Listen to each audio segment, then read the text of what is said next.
Throne and Liberty is said to be one of the year's biggest games, and with tons of customization and build options, it's definitely hard to know where to get started and where to invest your time. That's why I've come up with this list of my absolute favorite builds for Throne and Liberty that have worked for me throughout all previous betas and are actually a lot of fun to play. Each build on this list gets progressively stronger as we go, so make sure to stick around all the way till the end of this list, or use the timestamps below to navigate and rewatch your favorites, and let's jump right into things. Number 9 on this list is sure to be a favorite for many players in Throne and Liberty, and that's the Longbow / Crossbow build, or what I call the Archer. Now, the Archer playstyle in Throne and Liberty is going to be great for those of you that love big damage numbers and the ability to nuke enemies from afar, while staying out of harm's way from a relatively safe distance. For that reason, this is also a great starter build for the game, and it's going to be especially good for overland and quest content where you can start combat from a far enough distance, unleash all of your cooldowns, and destroy an enemy's health bar before it can even reach you. But the Archer also does great in group PvE situations, where you can hang out in the backline while a tank or other team member controls the mobs for you, and even in solo or PvP content, where you can snipe enemies from a distance. The Longbow is also one of the few weapons in Throne and Liberty which has a healing skill, so there is that aspect of utility which is also extremely helpful for both solo and group play. Now in terms of weapons, the Archer is going to use the Longbow as their main offensive weapon. Not only can this put out some chunky basic attacks, but its skills truly are devastating when put into the right combination. You have options for lots of damage, plus debuffs and utility here as well. For example, the skill Decisive Sniping deals over 500% base damage, but also has an execute component based on your enemy's missing health. But then there's the Deadly Mark skill, which increases you and your group's damage against a single target for up to 9 seconds. It's a really great skill for both PvE and PvP content. Ensnaring Arrow is another great option, especially for playing solo, as this will root your target in place for a few seconds, letting you get off your other abilities. And again, make sure to pick up and upgrade the Nature's Blessing skill, as this increases your health regeneration for all party members. Now, maintaining the range theme on this build, our secondary weapon option is going to be the Crossbow, which itself also does a lot of damage and is another great offensive weapon in Throne and Liberty, but with a little bit less utility overall, I would say, than the Longbow has. Now, you definitely want to check out the Quickfire skill, as this has an extremely fast cooldown, and you can mix this in to increase your overall DPS. While Mortal Mark is another useful debuff skill that can further weaken your enemies, you'll probably want to pick this up as well. And if you're focused more on PvP content with this build, you can also make use of skills like Diffusion. This is a great movement-based ability that removes snares and buffs any other movement abilities or buffs that you currently have active. Now, in terms of rotation on this build, your priority skills are going to obviously depend on the content that you're focused on, whether it's PvE or PvP, but just generally speaking, starting with your main debuffs against a target like Deadly Mark or Mortal Mark usually makes the most sense. From there, I will probably hit the target with Ensnaring Arrow to root them in place, and follow that up with something like Decisive Sniping for that big damage hit.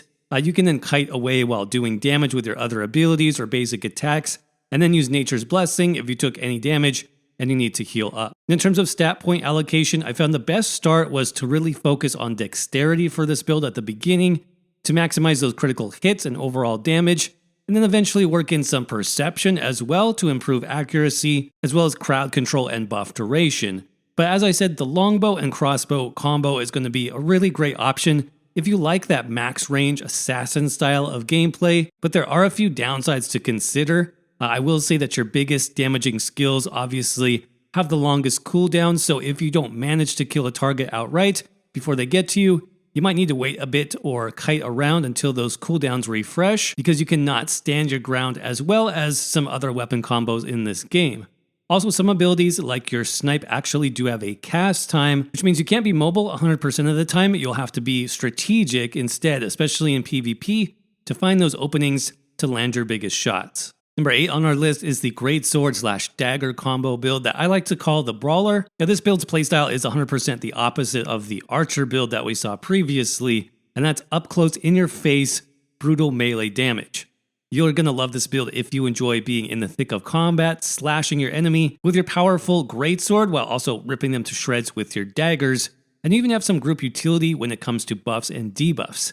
I definitely see this build as a PvE focused setup, and it excels in group dungeons as a DPS, as we'll see when we review the skills here next. So our primary weapon here, as you can probably guess from the gameplay, is our massive Greatsword, which honestly is probably my favorite weapon in Throne and Liberty. It just looks so good, and the combination of skills and passives it offers is incredibly balanced. But for this build, our bread and butter two-handed skills are going to be Valiant Brawl. This does 3 quick strikes that can spread out to nearby enemies. Then Stunning Blow, which stuns the target obviously. And Death Blow, which does nearly 400% base damage and can do more if the target is stunned or under other effects. Now eventually you'll also unlock a lot more AoE potential on the Greatsword, which again is great for PvE DPS. Skills like Devastating Tornado, which is your spin to win button, as well as Gaia Crash, which is a big forward-facing AoE strike, and also a great healing and utility skill called Da Vinci's Courage, which increases max health and health recovery for you and your group. But that leads us to our secondary weapon, which provides even more damage potential plus status effect damage, and that is the Dual Daggers. Here you'll be focused on debuffing the enemy first with skills like Inject Venom to cause the poison status effect on the target, plus skills that do more damage to poison targets like Predatory Strike and Umbral Spirit. Finally, you do have a great execute attack here in the Dagger's skill line called Brutal Incision, which deals over 500% base damage, plus more if the enemy is under half health. Now in terms of rotation, as I mentioned, there are plenty of combos you can execute on this build depending on the situation. For group DPS against multiple targets, you want to get off your Greatsword AoE skills as soon as possible to maximize your damage. For more dangerous targets, I love using the combination of the poison effects from our daggers to deal some damage over time, and then stunning the enemy with your Greatsword into that final strike ability. And definitely don't forget to use your Courage ability to help out your healer and also give your team some extra health during critical moments of a boss fight. Now in terms of stat choices on this build, it does depend a little bit more on how you want to play and in what context. But for example, for a PvE DPS role, you'll want to beef up your dexterity first for better critical attacks, evasion, and max damage. However, if you plan on playing mostly solo, then I would start with more of a strength-based focus, which also amps up your damage, but gives you more survivability at the same time, especially max health, which can be very useful for longer fights. But like I said, the Greatsword Dagger combo is definitely a great option for players who like that more in-your-face playstyle. In my experience, it does work best, as I said, with the support of other players, whether it's PvE or PvP content. But if you plan on doing a lot of solo content in this game, the build will be a bit more challenging to play due to a general lack of substantial healing or mobility. But don't worry, I have the perfect solo build for you coming up in this list as well, so stay tuned for that. On to number 7 on our list, and that is the magic-focused wand and staff combo, which is like your basic mage setup in Throne and Liberty. You'll like to play this build if you like mages and other MMOs, with a focus on ranged magic damage, big flashy destructive spells, but also a lot of utility, including defensive and mobility options, plus some healing. The staff wand combo is almost a jack-of-all-trades playstyle in Throne and Liberty, where you can DPS, you can heal, you can play well in group or solo content as well. Basically, the only thing you can't do is tank, but don't worry, we've got a tank build coming up for that later on. Now, in terms of weapons, I do like main-handing this staff here, as this is going to be our primary offensive weapon, with our wand offering more utility and support. Staff skills like Chain Lightning and Firebomb will be your bread-and-butter DPS tools, applying lots of damage. Then the Ice Spear ability is also a great option for AoE damage, and the slow, plus the Inferno Wave ability offers even more AoE damage potential. But the staff weapon in Throne and Liberty is actually not all about damage, it also offers some defensive and utility options, like I said, making it a great all-around weapon, probably my second favorite next to the Greatsword actually, but skills like Icebound Tomb are amazing for crowd control, as this will freeze an enemy in place, which is especially helpful when facing groups. Then you have High Focus, which increases your movement speed and cooldown speed by quite a lot, so this is going to be great for emergencies. And finally, you have Frost Smoke Screen for a bit of mobility, as this freezes enemies in front of you while teleporting you 8 meters in the other direction. Quite useful for solo PvE and PvP content. But let's talk about our next weapon, the Wand, which on this build I've set up mainly as a support and utility option. The first skill I recommend here is Time for Punishment, which reduces an enemy's damage resistance for 9 seconds. You can also slot Corrupted Magic Circle if you want, which serves as a nice area effect damage over time ability.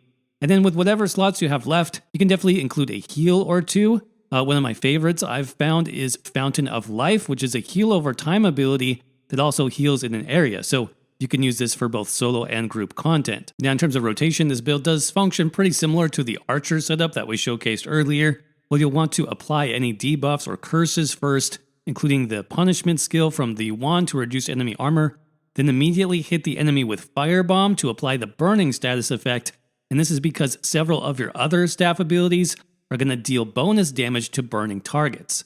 Remember, you can also use that Frost Smokescreen ability if you need to kite or gain some extra space and freeze any additional enemies that are bothering you with Ice Tomb.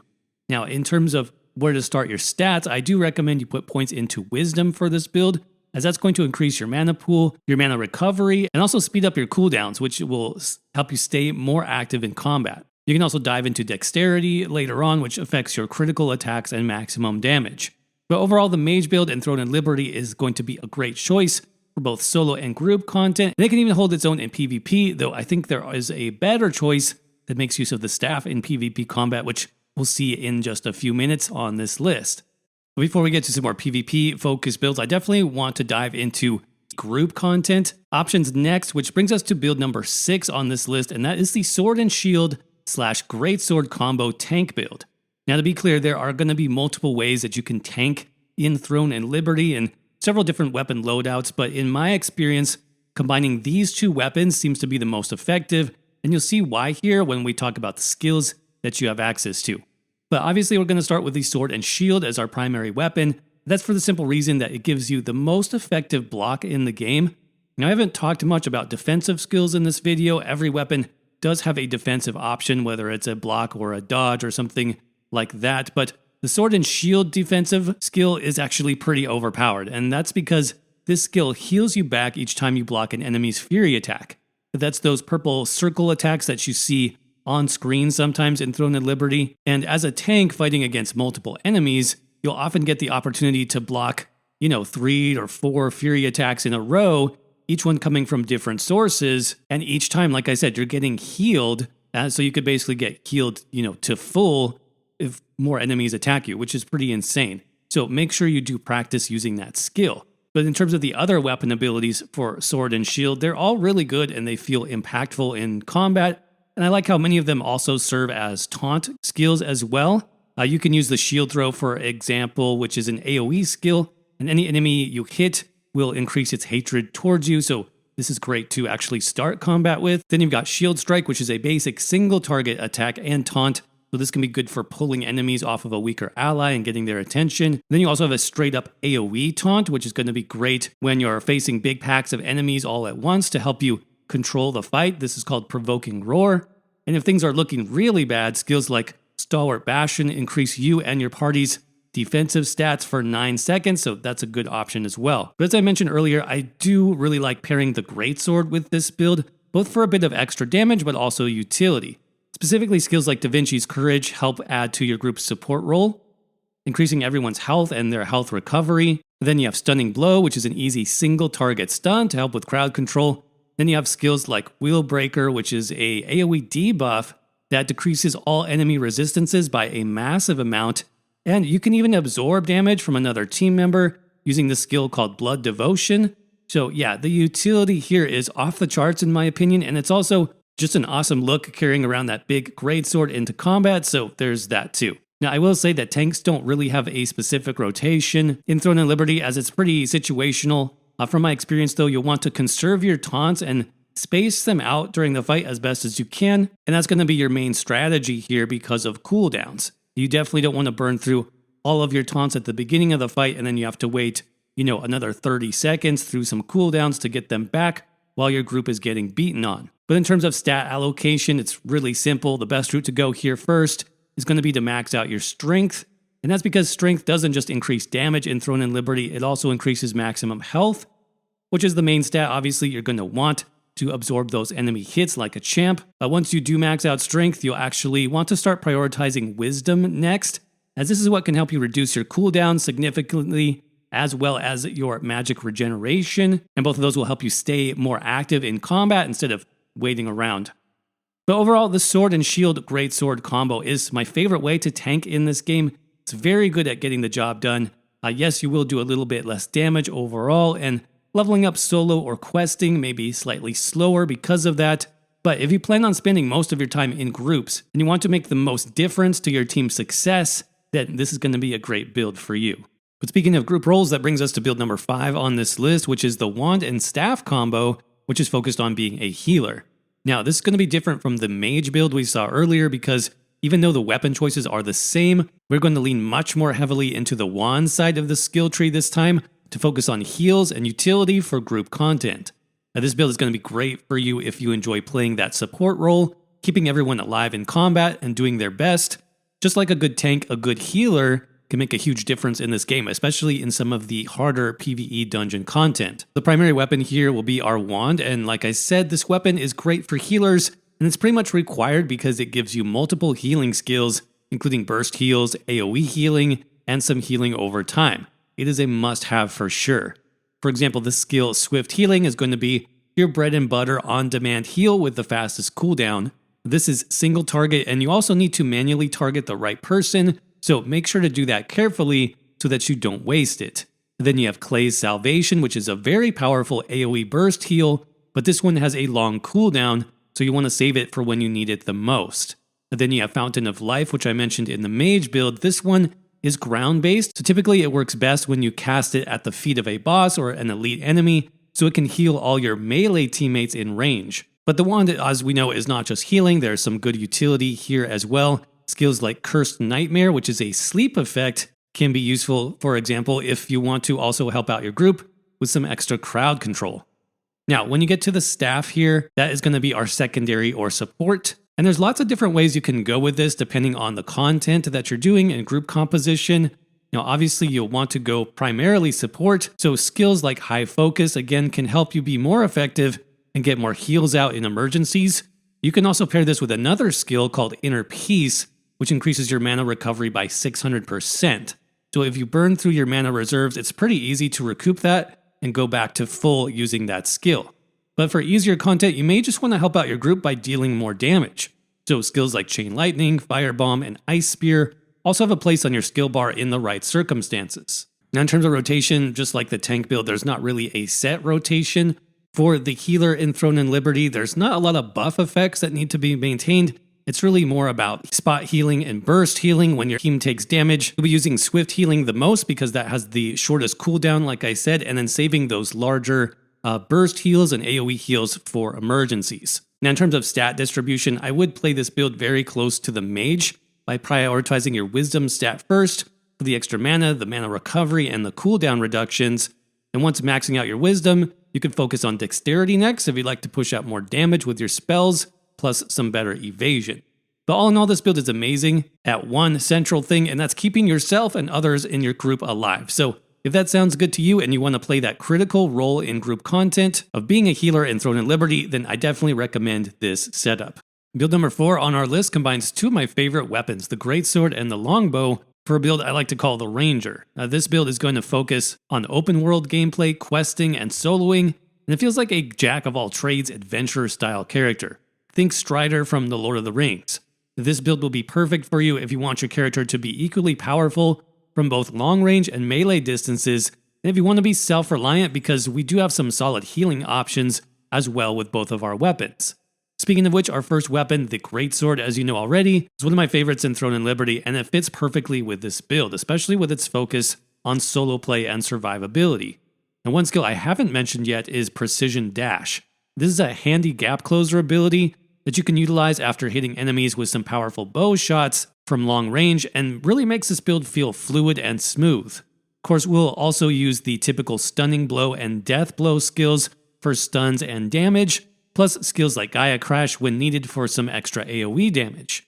Now you do have a great healing and utility skill as well in Da Vinci's Courage, so make sure to use that as needed for self-healing. But our secondary weapon is the Longbow, which adds that range damage component, obviously. And you'll typically start with these skills when you're out in the open world. My favorites here again are Deadly Mark, which reduces enemy armor for about 9 seconds. It's plenty of time in most cases. And then Decisive Sniping for that big burst of damage, capable of over 500% base weapon damage. You can deal some extra AoE damage with this weapon as well, with skills like Brutal Arrow, for example.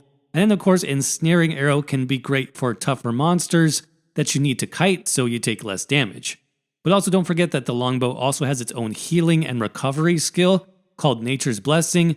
This actually provides health recovery, but has a bonus during the first 4 seconds. It gives you even more, so it will heal you up quickly if needed in an emergency, so keep that one in mind.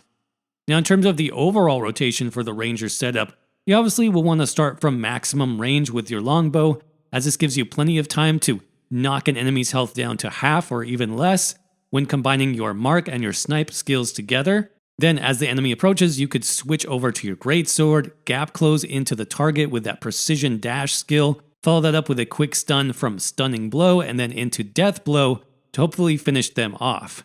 You can mix things up, of course. You could kite away or use Ensnaring Arrow to create more space and then make use of both heals in your kit as needed. Now for the stats here, I do like playing this build mostly solo, and for that, I do recommend Strength. This is actually a great attribute because not only will it increase your overall damage, but also your maximum health, and that can be essential when trying to solo tougher bosses or groups of enemies. Once you max out your strength though, I would then recommend focusing on dexterity next to improve your critical damage and evasion. But overall, this build is really fun to play when you're just out adventuring by yourself, doing the main story, side quests, or farming enemies in the open world. Like I said, it's very fluid, has great mobility, and just feels good to play and swap between these two weapons.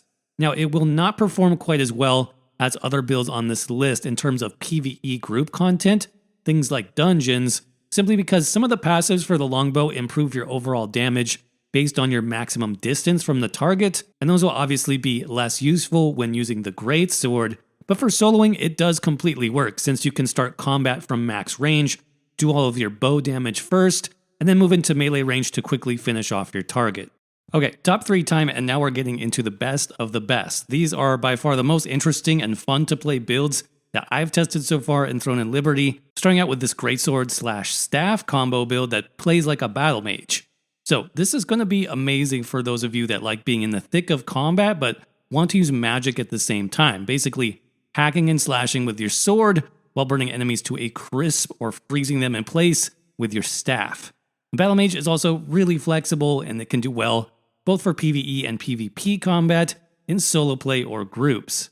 Let's start first by talking about our melee weapon. Now, I really had a lot of fun on this build soloing bosses and seeing how far I could get into the public dungeons in this game.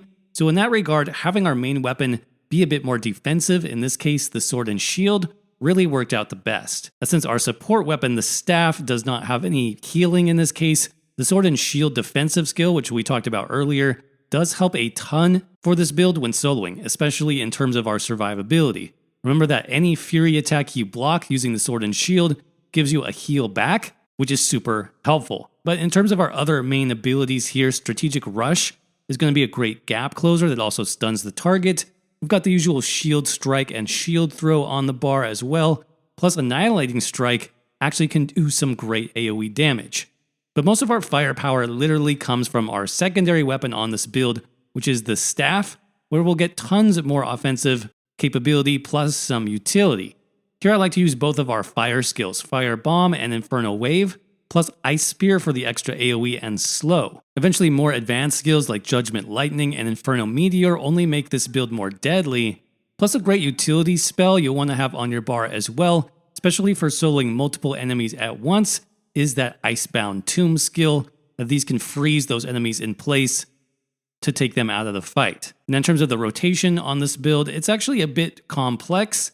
There are lots of potential combos here, so you'll want to pay attention to your tooltips and look for those synergies. For example, Annihilating Strike from Sword and Shield does way more damage against weakened enemies, and you can easily get that status effect by using most of your ice or fire skills first. Of course, you also get bonus damage on many spells against burning targets, so starting the bonfire here early makes the most sense on this build. But yeah, tons of status effect potential here that you want to pay attention to maximize your damage. But for attributes, this one is pretty simple. I do recommend going with Strength first, especially if you like playing solo, as this increases your damage and your HP at the same time. Then you can put more points into Wisdom for bonus recovery and cooldown reduction. But yeah, this build is definitely a bit more advanced than anything we've seen so far. But if you practice and learn all of your skill combinations, you can become incredibly powerful using it. Healing is also a bit on the low side, so that's something to watch out for. You do depend quite a bit on blocking for survival, but when you get everything running and in sync on this build, it literally cannot be stopped. It feels amazing, so I would definitely recommend you check it out. Build number 2 on this list was my favorite when it came to PvP combat in Throne and Liberty, so if that's something that you're interested in, then you should definitely check this one out, and that is the Longbow / Staff combo, basically like a bow mage. Now, this setup is the epitome of a glass cannon build in Throne and Liberty, almost no defensive skills here at all, though you do have good mobility and just balls to the wall burst damage. So if you really want to blow up players from a distance or nuke down your enemies in PvE, then yeah, you definitely need to try out this combination. Starting with our Longbow first, we have plenty of ways to destroy a target, which we've already talked about with previous builds on this list. That includes skills like Deadly Mark to debuff your enemy. This benefits you and your group, by the way, combined with our Snipe skill to deal massive damage, and this also includes Execute Scaling, which increases the damage further when that enemy is low on health. Strafing is another really nice skill from the Longbow that I haven't mentioned yet, which pairs great with a high dexterity build. Basically, critical striking with this skill lets you use the ability again without a cooldown, so it's great for damage with the right setup. And in terms of utility, the Longbow is also high on the list of weapons in Throne and Liberty for that, because of that burst recovery skill called Nature's Blessing. Plus, the on-demand immobilize from Ensnaring Arrow is also really helpful to have. Now, our second weapon, being the Staff, really takes this build to another level in terms of its damage potential. Skills like Chain Lightning, Serial Fire Bombs, Ice Spear, or Inferno Wave can all obliterate your target, and when you combine them together, that's just insane damage potential. Also though, the different utility skills that we have available through the Staff skill line are going to help take this build to another level. We've got the Icebound Tomb to freeze a target in place. You've got Frost Smoke Screen to gain some distance and get out of trouble. Plus that ability we talked about earlier called High Focus. This gives you extra movement speed and cooldown reduction, so this is great for all types of content. In terms of attributes for this build, I would recommend focusing on dexterity to start with, as this will help with those critical hits, particularly from the bow, as we saw with skills like strafing. And after maxing out your dex, some wisdom will also be helpful, as this can reduce your cooldowns and also increase mana regeneration. But ultimately, this build can be a challenge to play, but is well worth it in my opinion if you can master your skills. Your damage potential on this one is going to be through the roof for both PvE and PvP content, and there's also some really great mobility options. The weak point though is definitely healing, but if you can avoid taking damage or partner up with another player who has some heals like our next build, well then you're going to be a force to be reckoned with. But that brings us to my favorite build in all of Throne and Liberty, the main build that I played through all previous betas. This build is called the Paladin, and it can literally do anything in the game. It can tank, it can heal, it can DPS, it can play in solo or group content. It's also the perfect build for Throne and Liberty's solo tower arena, questing or story content, public dungeons, or basically anything the game can throw at you. It just feels powerful, and there's plenty of different ways to play this. Now, my favorite version of the Paladin build, which I played during the previous open beta, used the Greatsword as the primary weapon and the wand as the secondary weapon. Now, there's different ways to do this, but this is what I preferred most recently. In this case, the Greatsword is going to do the majority of your damage, while the wand provides heals and utility. But you can also, if you want to, replace the Greatsword with the Sword&Shield for a more defensive approach. That's going to amp up your survivability to the max, but also you would have less damage, obviously. Either way that you go, the key to this build and this amazing survival is the wand skill line, which we'll get to in just a minute. But starting with the Greatsword, you want to make use of skills like Valiant Brawl for potential AoE damage, Stunning Blow for the CC, plus Death Blow for strong single target damage. Don't forget that Gaia Crash and Devastating Tornado are there in your toolkit as well for some amazing AoE damage. And then Da Vinci's Courage, another great skill for healing up between fights. When it comes to survival, nothing in Throne and Liberty beats using the wand as a supporting weapon. Now, technically, you can do this on any build with any primary weapon. You could do bow and wand, you could do daggers and wand, whatever you want, but nothing really feels quite like a paladin, like having that big two-handed greatsword along with the healing magic that the wand provides. So that's the version that I'm going with here. Now, in terms of skills, your bread and butter heal is going to be Fountain of Life. This is a powerful heal over time ability that can easily heal you back to full health. So make sure you do optimize it by holding on to it at least until you're, around half health or less. Clay's Salvation is another very strong burst heal, and it's even better for playing with groups, but it is expensive. It does have a long cooldown. So usually you'll reserve that one for emergencies, and you can use something like Swift Healing instead, and just upgrade that one as much as possible to improve the heal. Plus you can add some, utility from the skill line as well. Skills like Corrupted Magic Circle for some extra AoE and dot damage, or Cursed Nightmare for that extra sleep/CC ability. But the main strategy for playing the Paladin in Throne of Liberty successfully, especially when soloing the tower or some more difficult content, is to rotate through those heals. This is something that applies to pure healer builds in the game as well, but basically the idea here is you want to make sure you always have a heal available off cooldown. So you use one heal, then some offensive abilities, and then when your health bar dips again, you use your next heal and then go back to your offensive skills and so on. The goal here is basically to maintain your health through the entire fight, never really getting below 50%, that way you never fall behind. And your constant healing potential is the main reason for that. Now as far as stats, I would definitely go with a combination of strength first, followed by wisdom to max out your damage, your health, followed by mana and mana recovery. But honestly, there's almost no downside to playing the Paladin build in Throne of Liberty, other than I guess maybe a lack of range damage and some less options for mobility. But if you like playing and exploring the game's world on your own, if you want to take on Throne of Liberty's solo tower dungeon, or some public dungeons on your own as well, or just easily jump into a group as a powerful healer or a tank, then yeah, definitely check out this build. But I hope you found this video helpful, and if you did, do me a favor and crush that like button so YouTube knows to share this video with others. That is a huge help for the channel. If you want more help with Throne of Liberty builds, I do have written guides on the way for all the builds that I covered in this video, and those are going to include gear sets, skills, passives, and much more. So check out the description for links to those as soon as they're ready. And also let me know what build you're planning to play in Throne of Liberty down in the comment section below. I really would be interested to hear what you have planned. Is there anything that I didn't cover that you have experience with or are looking forward to playing? Let us know down in the comments. And as always, thanks for watching. I hope you're doing well. Stay safe out there, and I will see you around in the next video.